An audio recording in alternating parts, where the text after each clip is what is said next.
Seja muito bem-vindo ao nosso Studcast.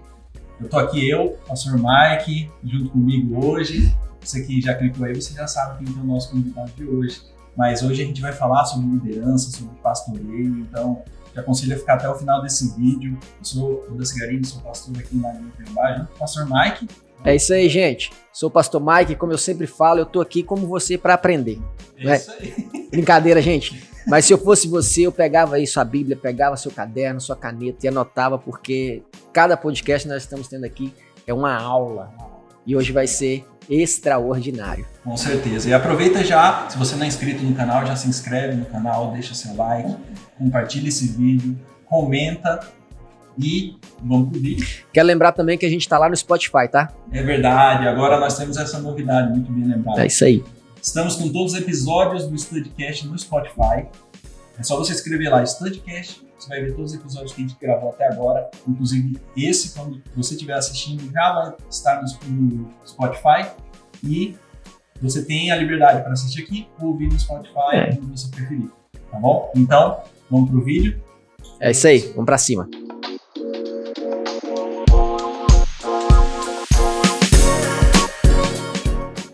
Pastor Hugo Brito, finalmente conseguimos, aleluia! Sim, chegou o nosso tempo. O podcast mais esperado, né? Era para ser o número 1 para você que está assistindo, mas a gente nunca conseguia tempo. Porque os últimos eram os primeiros. É isso aí. Foi o número 11, né? Pronto. Aí, ó. Mas que honra. Pastor, é um prazer a gente estar recebendo. Para quem não sabe, pastor Hugo é diretamente meu pastor de Lagoinha, Cuiabá, pastor regional do Mato Grosso do Sul, e vai me corrigindo se tiver mais ou menos. Esse caminho aí. Né? É meu pastor também, tá? É nosso pastor. Eita, nós. Né? E, pastor, eu acho difícil alguém não te conhecer. Sim. Principalmente se tratando do canal que a gente tá falando, né? Mas eu gosto de pedir para as pessoas já se apresentarem. Então, se apresenta o pessoal, fala um pouco de quem você é. Uma honra a gente estar aqui com vocês nesse tempo que aprove ao Senhor de ser agora, né?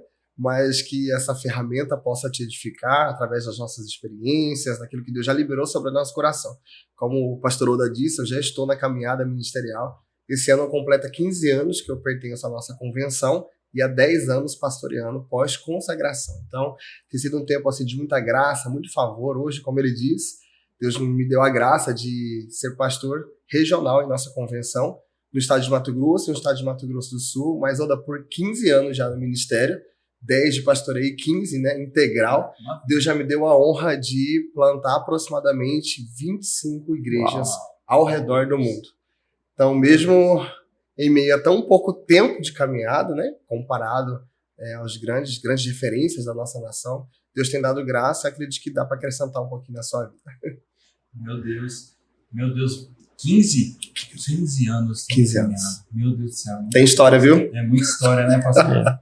Deixa eu perguntar uma coisa, pastor. Como que você descobriu o seu chamado pastoral?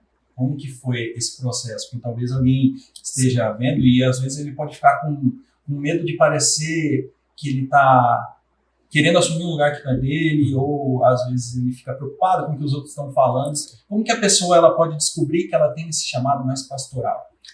3 maneiras são evidentes de você enxergar e identificar o seu chamado. Primeiro, Deus reconhece isso no seu coração. Em Romanos fala que o Espírito de Deus testifica com o meu espírito que eu sou filho dele.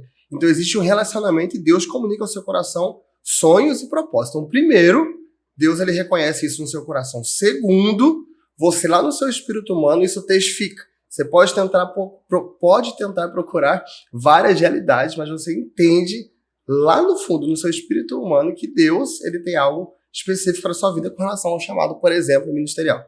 Terceiro, não menos importante, não existe uma ordem também de prioridade nisso, mas é só para você identificando, as pessoas ao seu redor vai testificando isso. Eu me lembro que quando eu era pequeno, desde pequeno, as minhas tias, os meus pais falavam, você vai ser um pastorzinho, e repreende, vai estar amarrado, em nome de Jesus. Mas sem que eu falasse nada, sem que eu me auto-intitulasse, Deus já testificava isso, as pessoas ao meu redor, e eu dentro do meu espírito humano. Então são 3 maneiras de você reconhecer o seu chamado. Então já é algo que não é de agora. Não. É algo que foi desde criança. Então a sua casa foi uma casa cristã desde o berço? Não, mas desde quando eu tinha 9 anos de idade, foi quando eu batizei. E eu comecei essa caminhada, assim, de viver inteiramente para Deus mesmo. Mas os meus pais não eram convertidos, isso aconteceu no meio da caminhada, né? Meus pais tinham 15 anos de casados, um testemunho, assim, bem forte que nós carregamos. Meu pai, ele era alcoólatra, então um lar totalmente destruído e desestruturado. Mas quando eu tinha 9 anos, a minha irmã tinha 11 aproximadamente, meu pai se converteu e aí a nossa casa caminhou em cima dessa realidade. Então foi através da vida do pastor Oswaldo que foi a conversão do Deus. Exatamente. O testemunho de alguém que era alcoólatra, converteu a casa inteira. Não. Meu pai foi alcançado através da realidade de que a minha mãe já era um joelho de pilar de oração, então, sabe? Então foi a pastora Sônia a primeira que foi... Foi. Levou da a minha família. casa, sim. Entendi. Aí depois o meu pai. Glória a Deus. E como é nesse trajeto de 15 anos, assim, a gente vê que a igreja brasileira cresceu muito nesse tempo, né? Apesar de ser um período curto, vamos assim dizer, mas a gente via que transições de gerações, transição da forma de evangelizar, isso também em qualquer âmbito secular, ver internet, informação e tudo mais. Nesses 15 anos, existe algo que você pode ver, assim, um panorama muito simples, só de parar para pensar, a primeira coisa que você vê é a diferença da igreja de 15 anos atrás para a igreja hoje? Sim, tem uma frase que é muito forte no meu coração. Albert Einstein diz assim, que é tolice você querer resultados diferentes fazendo sempre a mesma coisa. E a gente olha que cada geração carregou uma porção muito específica. Hoje, quando a gente olha assim para você colocar, sei lá, 2 milhões de pessoas em um evento, você tem a força da rede social. Já há décadas atrás, isso era um desafio. Sim. Mas cada geração, Deus acrescentou uma porção muito específica. Quando nós entendemos que nosso Deus, ele é um Deus geracional, nós não anulamos a geração passada, mas eu entendo que eu preciso o agora de Deus. Tem gente que vive na realidade passada ou com expectativa daquilo que pode viver e anula a realidade a qual Deus está permitindo. Então, eu quero o agora de Deus. Incrível. E como que a gente faz, pastor? Porque são quantas igrejas hoje? Hoje, sobre a nossa regional, são 12 e nós temos 3 ainda para plantar esse ano. São 12 contando com Cuiabá. Contando com Cuiabá. Como que a gente consegue trazer uma única visão para uma quantidade tão grande? Na minha concepção, é muita igreja, sim. muita gente. Como que a gente consegue trazer a mesma visão de Lagoinha para todos esses lugares? Esses contextos diferentes, porque a gente está falando de cidades completamente diferentes, né? Cidades, culturas, realidades totalmente diferentes. E é um grande desafio. Mas a liderança, ela tem que ser uma liderança inspiradora. Acho que o primeiro ponto para você conseguir trazer essa unidade na visão é ter ela de forma muito clara. Então, a visão, ela tem que ser inspiradora e a visão, ela tem que ser clara. O pastor Márcio sempre diz, né, que unidade é diferente de uniformidade. A gente não tem que ser uniforme, mas tem que ser unidos debaixo do mesmo propósito. Eu sempre falo e repito, andar com o mesmo coração, concardio, ter o mesmo coração. Então, se você tem uma liderança inspirativa, uma liderança que trabalha o modelo de exemplo, né, você consegue, com a caminhada, trazer essa mesma realidade. Mas eu li um livro uma vez, me fugiu o nome agora, que fala sobre um processo de plantação de igrejas. Para você estabelecer uma cultura dando tudo certo, viu? Guardadas as proporções, você leva pelo menos 5 anos. Então é um trabalho mesmo a médio e longo prazo, mas é maravilhoso e eu sou apaixonado. Hoje a gente tem igrejas em Mato Grosso e a gente tem igrejas em Mato Grosso do Sul também, né? É meio recente a inclusão de Mato Grosso do Sul na regional. Correto, né? Isso. Como que você acha que é muito diferente o processo de cuidar de uma igreja local no dia a dia do cuidar desses pastores dessas igrejas locais? Depende muito do ponto de vista, sabe, pastor? Eu penso o seguinte, quando a gente entende a realidade bíblica, a palavra diz assim, ó, a ordenança de Jesus para nós, ide por todo mundo e pregar o evangelho. Então, quando eu entendo que eu estou em certa geografia para estabelecer a cultura do reino, essas diferenças culturais, geográficas, não me impede, de forma alguma, de estabelecer o reino. Eu me lembro que quando eu cheguei em Cuiabá, não tinha cultura de ter culto numa segunda-feira. E eu coloquei um culto numa segunda-feira. Não, que vai ser difícil, a cultura da cidade. Eu falei, mas eu estou aqui para ser absorvido pela cultura da cidade, mas para trazer uma nova cultura que é do reino. experimentamos, o primeiro dia foi difícil, depois foi indo. Hoje, qualquer culto que a gente marca, as pessoas vão. Acho que tudo que as pessoas... Se o seu púlpito for cristocêntrico, você pode pregar até debaixo de uma ponte que as pessoas vão. Isso é forte. Eu acredito que seja difícil a gente não entrar na questão da cultura da cidade. Sim. Cuiabá é uma cidade que ela é extremamente, ao meu ver, é extremamente idólatra, infelizmente, e misticismo muito forte, né? Sim. E como que a gente consegue fazer com que... Eu sei que a resposta é uma igreja cristocêntrica que vai trazer pessoas. Mas o que seria, assim, uma forma mais prática do que a pessoa pode fazer? Eu sei que a palavra é suficiente, mas, assim, um pastor que porventura está assistindo, qual que seria o primeiro passo para ele conseguir ter uma igreja mais influente na cidade? Sim. O pastor André Valador sempre menciona essa realidade dentro das nossas mentorias, discipulados, acompanhamento, tratando de uma igreja local, tá? A sua pergunta me trouxe uma resposta eclesiástica, administrativa e estratégica. Eu sei que existe espiritual e a base para isso, mas pensando nesse entendimento, uma cultura de uma cidade totalmente idólatra. Como trazer essa realidade para quebrar essa cultura, né? O pastor André sempre fala que, pensando numa igreja local, a igreja, a convenção que seja, tem que ser maior do que o pastor. Precisa ser. Porque a ideia do reino de Deus não é uma continuidade, não é um legado. Deus é um Deus geracional. Então, o maior problema hoje de trazer também essa realidade idólatra para dentro da realidade protestante é por conta da vaidade, do egoísmo e uma liderança totalmente centralizada.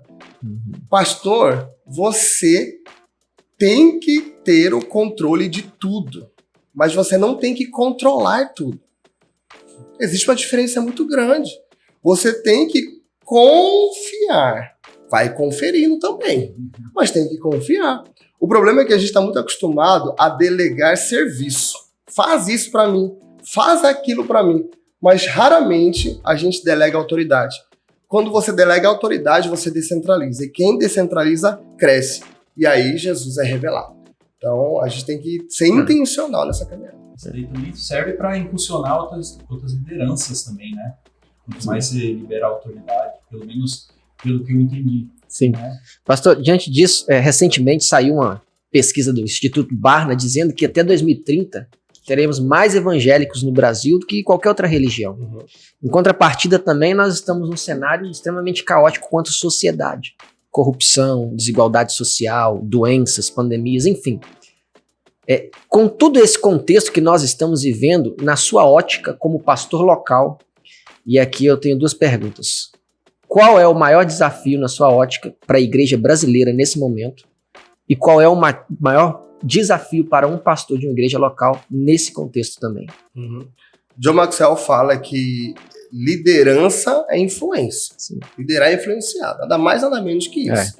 Então, do que adianta nós termos uma estatística e estudos dizendo que seremos a maior população no nível de fé protestante no Brasil em 2030, não é isso?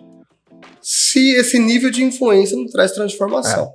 Sabe aquelas pessoas que são extremamente influentes na rede social, engajamento altíssimo, mas não traz nenhum conteúdo de transformação? Então existe uma diferença entre influência e autoridade. Sim. Quando você usa a influência que você tem com a autoridade que Deus te deu, isso gera transformação. Certo. Então, os indícios, eles têm que trazer uma ação correspondente de uma igreja que realmente está sendo avivada. O que é isso? Não é barulho, mas é trazer vida àquilo que estava morto. Certo. Em uma sociedade, seja na esfera política, educacional, enfim, todas as esferas da sociedade. Então você acha que o maior desafio nosso hoje como igreja brasileira, e aqui não estou falando de denominação, mas Igreja de Cristo no Brasil, seria trazer essa transformação social mediante a palavra de Deus? Acho que a transformação social, porque assim, Jesus ele caminhou no social. Ele caminhou no social, isso é indispensável, não tem como você distinguir isso do reino de Deus. Certo. Mas o desafio é esse, é que hoje as lideranças, né, da igreja brasileira, no contexto geral, têm um nível de influência absurdo. Isso, por um lado, é maravilhoso. Sim. Mas o que reflete o reino de Deus é a unidade. Então nós temos que entender que no reino de Deus não haverá nenhum tipo de denominação. Então usar a influência, a autoridade que temos, somando, como eu disse no início, né, da nossa conversa, com aquilo que a última geração já fez, com aquilo que essa geração está fazendo, gerando essa expectativa para a próxima. Então, acho que o caminho é esse, sabe? A gente baixar um pouco as bandeiras e revelar Jesus. E aí a gente consegue fazer com que esses indícios tragam também dados de transformação. Eu acho que a falta do crescimento sadio da igreja, o crescimento real, né? Porque a gente fala de avivamento, a gente fala da igreja tocando as esferas da sociedade. Então, aquele que rouba não vai roubar mais, aquele que tinha uma amante não terá mais, vai devolver o dinheiro que pegou, enfim.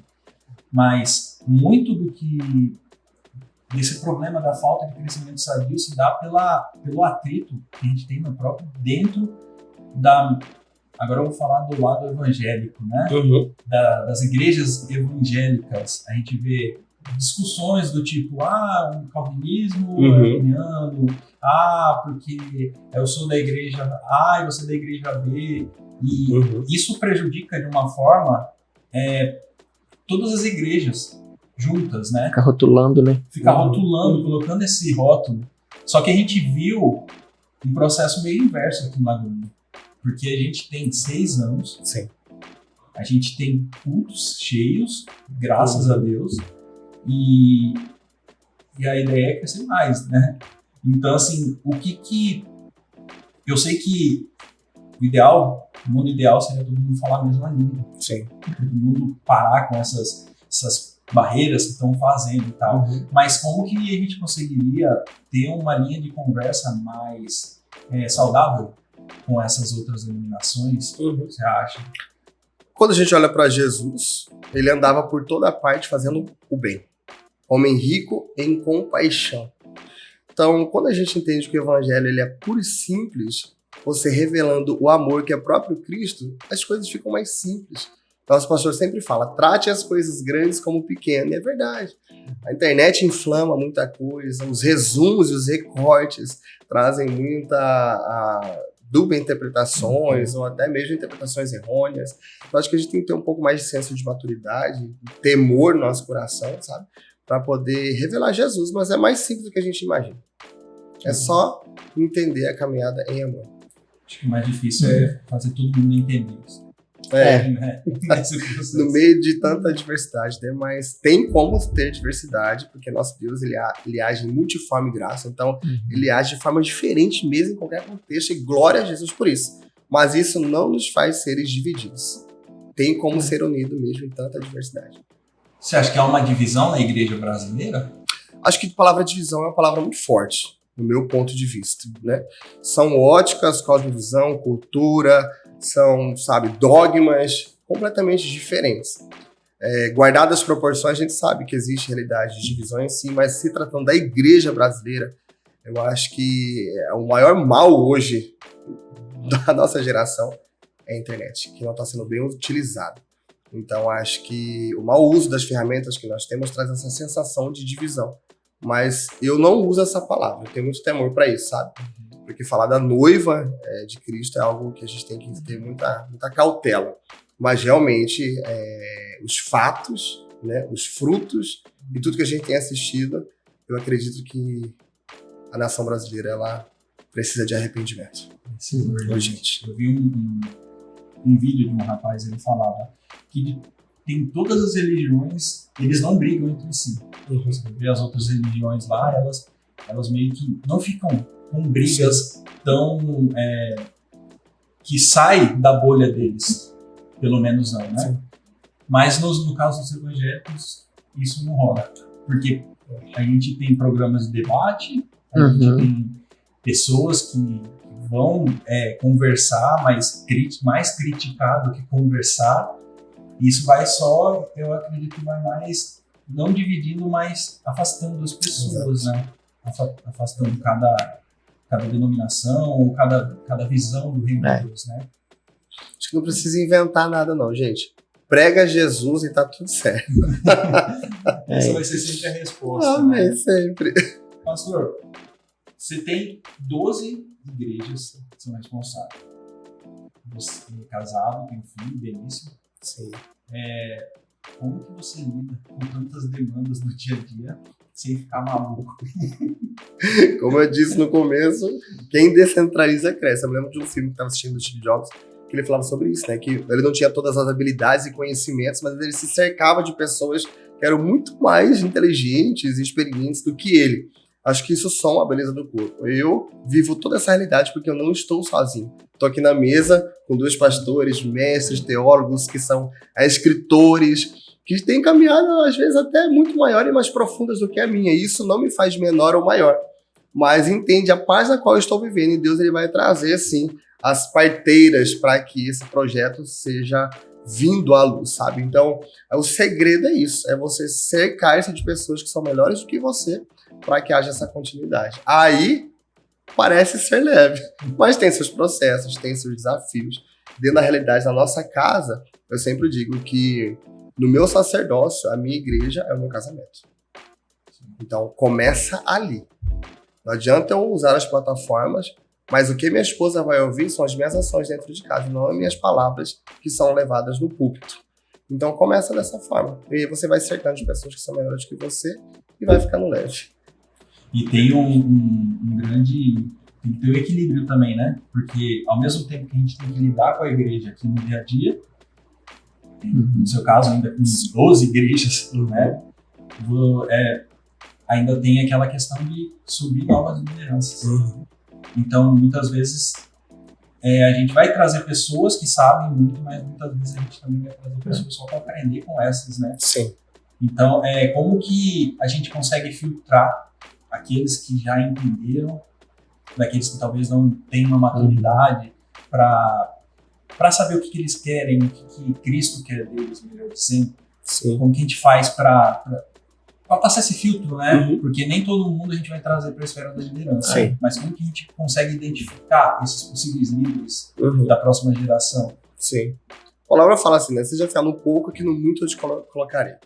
Nós temos que ser experimentados em todas as áreas das nossas vidas.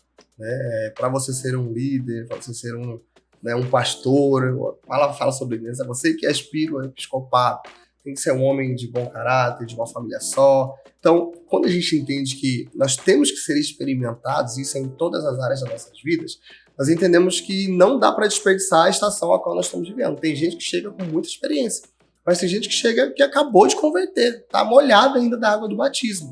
E a igreja é esse organismo vivo, onde todos, em toda a realidade a qual esteja vivendo, precisa se sentir pertencente. Então, o papel da liderança, o papel do pastor é pastorear, apaziguar, apacentar e fazer com que todos sintam pertencentes e sejam pertencentes à realidade do reino de Deus. Agora, a caminhada de maturidade, a caminhada de desenvolvimento, isso também depende de cada um de nós. Paulo fala isso, olha, busque o desenvolvimento dos dons. Então não é simplesmente esperar uma estrutura eclesiástica, um pastor, uma liderança te impulsionar, se você também não tem ações correspondentes a isso. E os frutos vão atestando a cada nível que você está. Eu acho que a chave para você dar o próximo passo ou subir o próximo nível é a perseverança. Então hoje, por exemplo, eu lido com uma estrutura que é muito maior do que a que eu lidava há 2 anos atrás. Mas aquele gigante que existia há 2 anos, hoje já não é nada. Então, quando você consegue ter essa leveza dentro do ambiente igreja, você consegue enxergar cada pessoa, o potencial que ela tem e desenvolver segundo a caminhada dele. Então, fica mais leve. Glória a Deus. Pastor, qual que foi a experiência mais impactante que você teve desde que Lagoinha Cuiabá nasceu? Ministerialmente falando? Ministerialmente falando. Mais impactante. Tem 2, pode? Pode, por favor. A primeira delas, assim, pensando de forma bem panorâmica e rápida, acredito que foi no culto que nós fizemos na rua. Eu me lembro como se fosse hoje, já era o nosso primeiro imóvel, a gente tinha saído do hotel, fomos para esse imóvel, e Deus sempre me disse que o inconformismo que havia no meu coração era para trazer transformação para a nossa cidade, da cultura, da forma de ser igreja, de liderança, ou seja, eu não poderia me moldar à cultura local, mas ser um agente de transformação. Só que dia a dia a gente vai se acostumando quando pensa que não, já está igualado ao cenário que você está. E aí eu tive um choque, o Espírito Santo falou, nós temos 24 horas de oração, de sexta para sábado, e nessa 24 horas de oração o Espírito Santo falou assim, você já está se adequando ao molde antigo. Volte. E ele me deu uma direção. Falou assim, amanhã você não vai falar para ninguém, amanhã você vai fazer o culto na rua. Eu falei, meu Deus, como assim? Domingo, culto de ceia, as pessoas vêm com seus filhos e eu vou fazer um culto na rua? E eu fiquei muito preocupado com essa direção, mas foi muito clara a voz de Deus, né? Em resumo, eu comecei o culto 10 minutos mais cedo, eu tirei todas as cadeiras. E aí, começamos o culto com louvor para que as pessoas, quando fossem chegando, vissem, né, ouvia lá o louvor e tal, falava, pô, já começou o culto, alguma coisa está rolando. Porque não tinha cadeira, não tinha quiz, não tinha nada. Só que quando eu olhei, não tinha ninguém na igreja. Deu 10 minutos pós o culto começar e não tinha ninguém. O Espírito Santo falou assim, ajoelha e fique apenas com a voz que eu te dei. Falei, amém, eu me ajoelhei. Aí lembro que oraram por mim e tal, e eu fiquei fechado, de joelho. Quando eu levantei para levar a igreja para a rua, a igreja estava lotada. E eu lembro que nós fomos pro canteiro central, fizemos a ceia ali, fizemos o ato profético ali. E aquilo foi... É engraçado que no meio da caminhada, que devia ser mais ou menos uns 400 metros da igreja até o local que nós fomos, parece que a multidão foi se multiplicando. Foi multiplicando. Gente muito. E aquilo foi assim, um impacto muito grande no meu coração pelo fato de nunca esqueça a palavra a qual Deus te deu. Ela tem que ficar latente no seu coração. Aqueça ela dia e noite, porque tendenciosamente o inimigo vai tentar te seduzir, te ludibriar e fazer com que você se esqueça. E quando você pensar que não, você voltou a estacar zero. Então fique sempre com a palavra que Deus te deu, não importa qual seja a circunstância. E a segunda delas, acho que um dos maiores desafios que nós vivemos foi as conferências, né? Do Ministério de Mulheres, Shine, aprovadas, desde a Arena Pantanal até a última edição, ano passado, mais de 10 mil mulheres reunidas em Cuiabá. E eu nunca vi uma magnitude dessa, porque eu não sou promotor de eventos, eu não sei mexer com essas coisas, eu sou pastor, eu prego. Mas a palavra fala assim, ó, o Espírito Santo pode te ensinar sobre todas as coisas. E essa última edição foi muito difícil, porque teve um contratempo muito pesado durante a conferência. E somente eu sabia disso. E esse contratempo poderia paralisar, inclusive cancelar o evento no meio do cronograma. E aí fica um conselho para você liderar, é assumir riscos. Tem alguns momentos que as guerras que nós travamos precisam ser vencidas em nosso âmbito de liderança. O processo de autorresolução, ouvir a voz de Deus, porque a gente está aqui para proteger. E Bianca liderando a conferência, e eu lidando com essas questões administrativas, e foi muito forte. Eu pensei em desistir. Falei, eu cansei, não dá mais, já estou exausto, já entreguei tudo que eu tinha. Mas a gente falou assim, continua. E daí, para a glória de Jesus, deu tudo certo, e foi uma superação. Então, persevere, assuma os riscos, Deus é com você. Amém. Pastor, nessa caminhada toda, qual conselho você daria para líderes e pastores que estão assistindo a gente agora a se manter caminhando, a não familiarizar? Como você disse, naquele primeiro exemplo que você deu no culto da rua, Deus estava falando, você está voltando aos padrões, os moldes antigos. Como que a gente pode manter caminhando, mantendo essa chama acesa? Qual que é o seu devocional? É diferente, porque as pessoas acham que pastor não é ser humano, né? Não é? Tem essa imagem, acha que pastor é um ser divino. Mas qual que é o detalhe, assim, no básico que a gente tem que começar pra gente se manter em movimento e não familiarizar com a estação que a gente tá e acabar estagnando? Sim, é como falei em Abacuque, é ter a visão clara. Eu comecei falando sobre isso. Quando você tem a visão clara, você consegue trazer o não e consegue trazer o sim.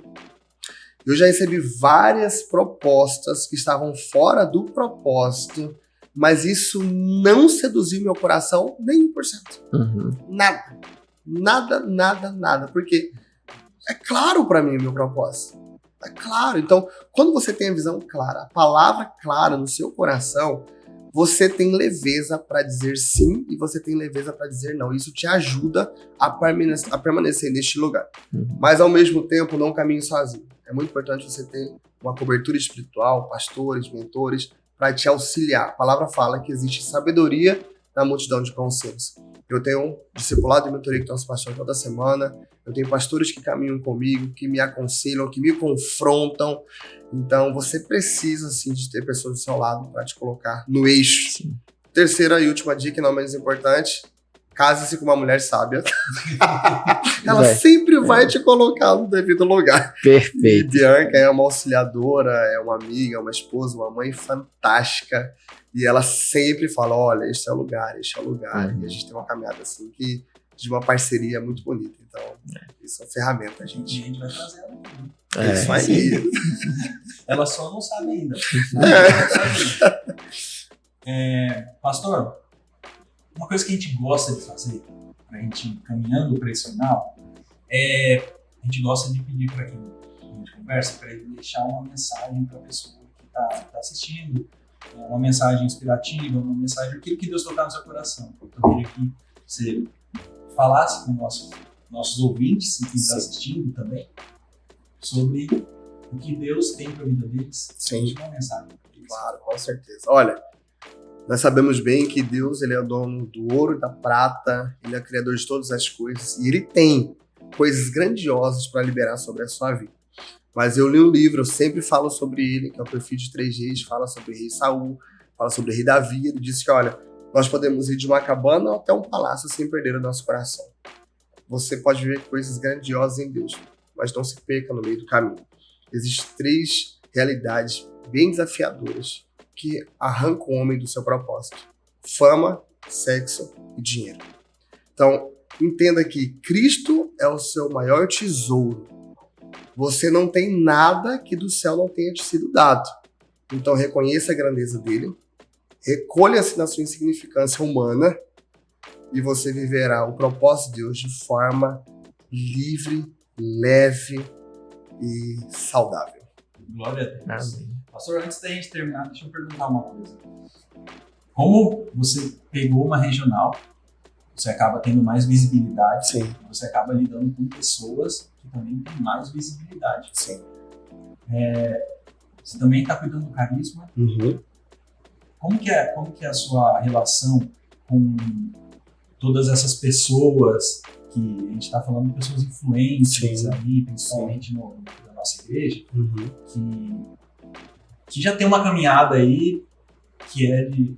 algumas já até vieram aqui para falar com a gente, tipo o professor Adriano, né, que já veio aqui, o pastor Gustavo Pobel também. Como que é lidar com tanta gente assim, que já nos inspira há muito tempo e agora a gente está aqui na mesa e eles estão perguntando, e aí, quem vai fazer? Exatamente. Deve ser algo muito, muito surreal. Demais. É surreal e enriquecedor, né? Você poder sentar na mesa com mentes assim, corações que são tão inspiradores, que tem um conhecimento profundo. Eu sempre falo, e Bianca, a gente sentar nessas mesas, Pastor Oli, Pastor Mike, e a gente fica bebendo mesmo de informação, de conhecimento, de experiência. A gente pouco fala e muito ouve. Então, como Deus está nos colocando nessas realidades debaixo de muita graça, eu vejo que o propósito é quem está nos levando para esse cenário, né? Porque o que Deus tem para Cuiabá, para Mato Grosso, até mesmo Mato Grosso do Sul, Centro-Oeste, é algo gigantesco e, como diz nosso pastor Flavinho, não se faz igreja no singular. Então, as conexões que Deus libera sobre o nosso coração não é simplesmente pela influência, autoridade que tem, mas é pelo propósito que Deus quer liberar. Então, essas conexões que a gente tem visto, tem nos ensinado, tem nos acrescentado, tem nos amadurecido, como disse, tem nos confrontado, mas é porque o propósito de Deus que está sendo liberado sobre nós. Então é uma honra, é um privilégio, é enriquecedor e é maravilhoso. Eu imagino que a gente está falando de igrejas, por exemplo, o Alphaville, tem o prédio principal, 20 mil pessoas. É isso. Hoje a gente tem um prédio grande, que vai dar o quê? 1.500, 2.000 pessoas. Mas ainda assim é fora da realidade para a nossa região. Sim. Como que a gente lida? Porque eu acredito, não preciso nem perguntar isso, que vai ter perseguição do lado. Sim. Do lado até dos próprios irmãos. A igreja que faz evento, porque a gente coloca 10 mil pessoas num ginásio, num Ar 5 Tintins ou numa Arena Pantanal, e o pessoal acha que a gente está querendo fazer comércio. Como que a gente lida com todas essas coisas? Mas, assim, ataques específicos nesse sentido, E eu sei que a visão é importante, Sim. mas assim, como que a gente consegue lidar de forma mais prática para não se deixar ser influenciado por isso? Sempre, sendo bíblico. Primeiro que a nossa guerra, ela não é contra carne e sangue. Então, se eu entendo que a minha guerra é espiritual, eu vou guerrear de forma espiritual. Me revestindo a armadura, fortalecendo minha vida com Deus, e tudo isso te faz permanecer no lugar do propósito, sabe? Mas quando a gente entende a questão da perseguição, a questão de lutas e desafios, de verdade, tem que ter. O seu crescimento, inevitavelmente, vai incomodar. Inevitavelmente, quando a igreja primitiva foi se esparramando e a gente olha ali a divisão, a distribuição dos alimentos, aí a língua não era identificada entre gregos, hebraicos, e aí ia virando uma confusão, polêmica, começaram a brigar, olha, acho que é bom que vocês parem o ensino da palavra e comecem a distribuir os alimentos. Sempre vai ter conflitos, sempre vai ter confrontos. A gente olha aí toda a história de Paulo em cima de tantas perseguições. Estranho seria se não tivesse. Mas todo líder, e melhor dizendo, todo cristão tem que suportar a pressão. Suporte a pressão, porque é no momento de maior pressão que extrai o melhor azeite, que extrai o melhor vinho. Deus, ele não perdeu o controle de todas as coisas. Todos os desafios que eu passei, todas as traições que eu já vivi, todas as frustrações me acrescentaram, me amadureceram, e eu falo com toda a verdade do meu coração. Eu não tenho nenhum ressentimento, eu não tenho nada a fazer, porque fez parte do propósito de Deus. Isso me ensinou, me fez perseverar. Então, quando você olha os desafios segundo a ótica divina, você libera o seu coração. O profeta Vitor Hugo, ele sempre fala isso nas suas ministrações, que um cajado, quando você deixa ele longe, como é Moisés, ele vira uma cobra. Mas se você mantém ele perto, ele vira um instrumento de libertação. Então, quando a gente olha isso, poxa, até as cobras a gente quer perto da gente. No bom sentido. Porque Deus transforma e todos nós somos, carentes da graça e da misericórdia. Então, assim como já falharam comigo, eu também já falei com outros. A gente tem que buscar Jesus, olhar para Ele, e aí a gente consegue passar por esses desafios sem perder a nossa fé. As pessoas acham que tem um método muito mirabolante para fazer a igreja crescer, e a gente sempre vai falar. Tem uma oração diferente, né? Qual que é a oração diferente que perguntam faz? direto, pastor Hugo, qual que é a estratégia do crescimento? O que aconteceu? Eu falei, gente, se eu te falar, vocês vão achar que eu tô brincando. Eu não sei. Eu não sei, porque eu sei as minhas limitações e não tem uma forma humana para explicar o crescimento que estamos vivendo. Uhum. E tem que ser assim. Nenhuma estratégia humana é mais poderosa que a palavra de Deus, gente. Sim. Não é. E a gente vive um tempo onde as estruturas são tão grandiosas, né? Tem igreja, você vê igreja, São José dos Campos, tem a igreja da cidade. Uhum. Já fui lá, maravilhosa a igreja. É maravilhosa. E aí você vê a chance das pessoas caírem numa idolatria da estrutura é gigantesca. Sim. Como eu disse, a nossa igreja é uma igreja, vamos dizer, grande, média para grande. Sim. Vamos dizer. Sim. Como que a gente consegue mudar o coração dessas pessoas que vêm para não cair nessa idolatria, criar um bezerro de ouro? Eu estava conversando com o pastor Mike antes, de não criar um bezerro de ouro ali, e transformar a estrutura do seu Deus e ficar idolatrando, tipo, cultos que só tem unção quando tem uma luz ou quando tem um determinado tipo de música ou fumaça. Sim. A maneira como você atrai, você vai ter que sustentar, né? Então, o saudável é você ser bíblico. Ser bíblico, porque a estrutura não vai sustentar.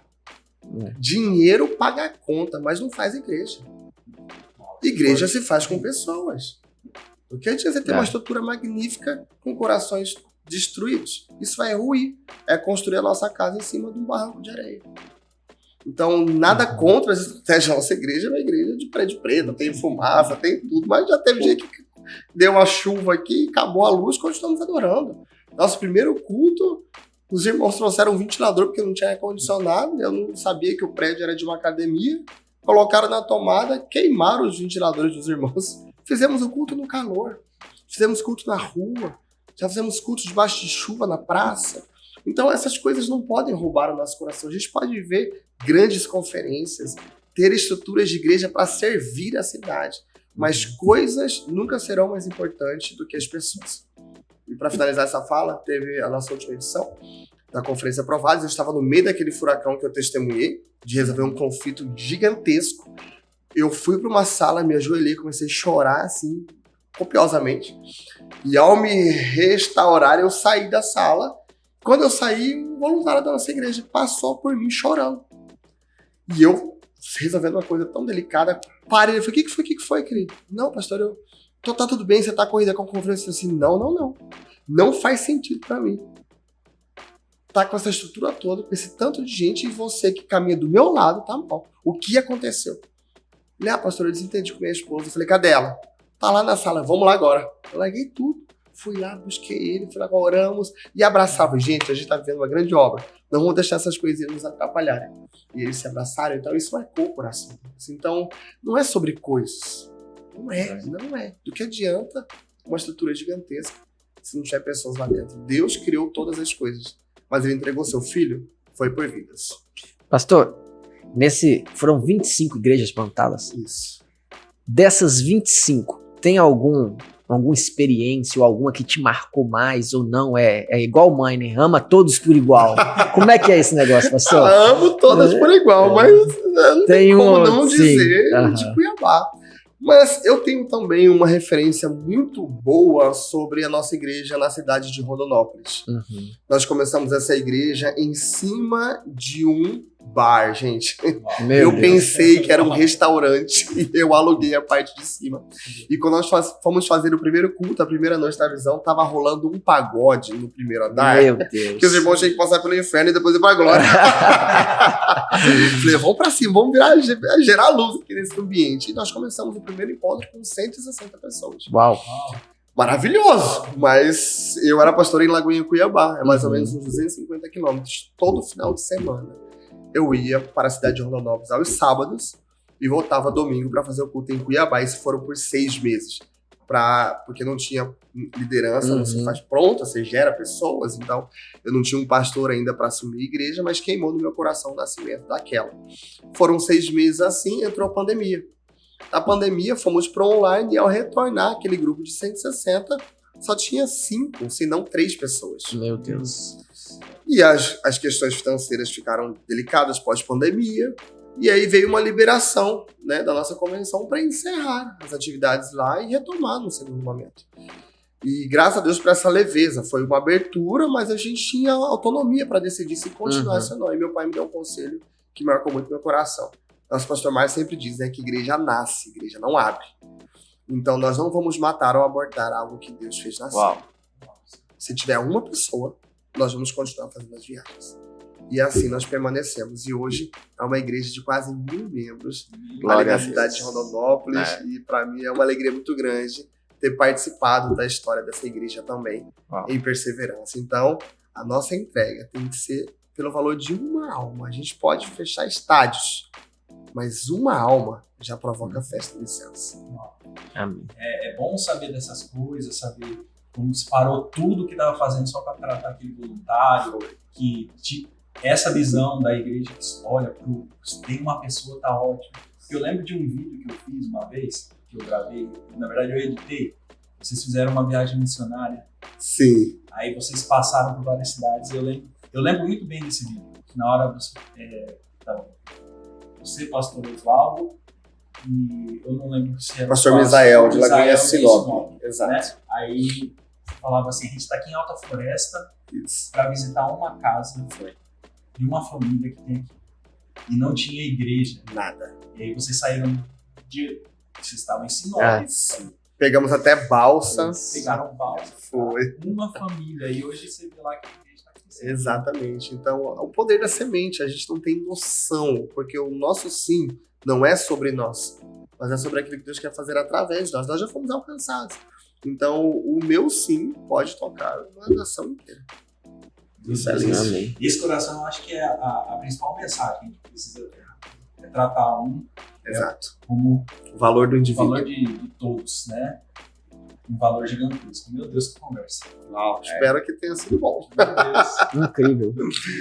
Mas tem gente melhor chegando aí, viu, pastora Bianca? E aí, pastor, você tem meu coração na minha família. Amém, gente. Amo Nosso vocês, coração, né? irmãos. É isso aí. Amamos Eu a sou vida. suspeito pra falar que você é uma grande inspiração para mim. Amém.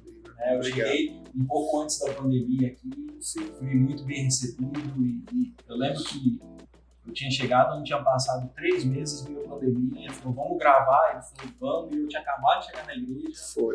e aí a gente passou ali 3, 4, 5 meses gravando, editando, eu falei assim, cara, que loucura, eu tô aqui gravando, e eu, pra quem sabe, eu também edito vídeo, então, tava gravando e editando os vídeos dos cultos, e eu pensava assim, meu Deus, se eu não editar isso aqui, ninguém vai ter culto. Uau. Que loucura. E a gente passou por muito tempo assim. Né? Muito É. E foi. aí depois liberou, aí 50 pessoas, aí de repente 150 pessoas, e aí foi, A igreja cresceu na pandemia. né? E eu entrar nesse momento e ser recebido da forma que foi, isso que me fez eu entender o coração e a visão de Lagoinha. Então é bom que você sabe que você é uma inspiração para mim. Amém. Obrigado, meu irmão. Eu tenho um defeito de não falar muito isso. Não Mas eu expressar conheço seu muito. coração. Eu também amo demais vocês, meu Deus. E, assim, obrigado pelo seu sim. Amém. Porque a gente só tá vivendo isso aqui porque, primeiramente, porque Deus permitiu, mas através do seu sim, a cidade tá mudando. Graças Só a estamos Deus. começando, né? Só estamos Tem muita começando. coisa de Deus pra nós. Não, Amém. Glória a Deus. É isso mesmo, pastor. Tamo junto. Se você que está assistindo, você pastor, você líder que gostou dessa conversa, eu vou pedir para você compartilhe esse vídeo, manda esse vídeo para aquele pastor que está precisando de um incentivo, talvez ele esteja cansado por causa da caminhada, porque ele não vê pessoas ajudando ele nessa caminhada. A gente sabe que a caminhada do pastor ele não é muito leve, né? Eu tenho recentemente experimentado isso, mas eu imagino quem tem mais tempo, que é algo muito solitário, algo muito que às vezes cansa, mas esse vídeo é para influenciar e para ajudar você que está assistindo a não desistir daquilo que Deus está fazendo. A gente trouxe o pastor Hugo aqui, a gente brincamos no início que a gente queria que fosse o primeiro, porque a gente sabia que era um vídeo realmente que era para impulsionar pessoas, sabe? Que era um vídeo que ia levar pessoas para um novo nível, e esse é o objetivo geral de tudo isso aqui. A gente criou o Studcast para ser uma ferramenta para a igreja local, para que a igreja local crescesse, amadurecesse e conhecesse mais de Jesus. Mas, no fim das contas, o que a gente quer é que pessoas sejam impulsionadas a viver mais de Deus. Amém. Né? Então, É isso. assim, compartilhe esse vídeo para aquele pastor, para aquele líder que está precisando, e você que está acompanhando a gente até aqui, obrigado. É isso aí. Obrigado, porque é uma honra estar fazendo esse podcast. A gente falou de 11, eu acho que esse é o 12º, não sei. E virar um monte por aí. É um prazer estar podendo fazer isso aqui. Se você gostou desse vídeo, eu peço para você curtir, já deixa aí. Curte, ativa o sininho, se inscreve no canal. Eu escrevi uma toalhinha aqui só para eu não esquecer o que eu tinha que falar. Isso aí. E aí você comenta aqui embaixo, fui edificado, para a gente saber que você assistiu. E te agradeço, eu, pastor Mike, É isso aí. a gente também no podcast, graças a Deus, pastora Lídia, ela decidiu que quer ter mais filhos, né? Então, Tá vendo Que um momento lindo da maternidade. Que resposta cobrir ela aqui, né? É isso aí, né? E já fica o convite para a pastora Bianca, que entrou aqui também, que vai participar no próximo episódio com a É gente, isso aí, né? gente. Tá ali nos bastidores ali. Obrigado por você que assistiu até aqui. Até o próximo vídeo. Deus abençoe. Amém. Deus abençoe. Até mais, viu?